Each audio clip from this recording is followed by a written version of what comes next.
To demonstrate the Shakeable Canvas component, I will be using the demo scene from my project. The Shakeable Canvas can be applied to camera canvases, overlay canvases, and world canvases, although world canvases will shake with your camera automatically without requiring any Shakeable Canvas component. Here I have my main canvas object with all the buttons beneath it.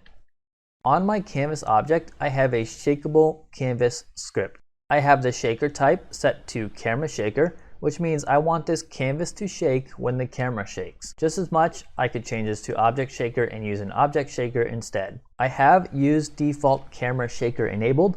This means the canvas will shake whenever the default camera shaker does. If I were to untick this option, I must specify which camera shaker to listen to. You can also assign this at runtime. The next option you have is Encapsulate Children. This will take all the children objects beneath this canvas or Shakeable Canvas component, and it will put them in a single object. Using Encapsulate Children has two benefits. One, it saves performance costs because it only needs to shake one parent object. And secondly, you can move your children object around when they're beneath the parent object, and it will still work fine with the shake and not break any offsets or rotations. To show you what that does, note I have my canvas and all the buttons beneath it.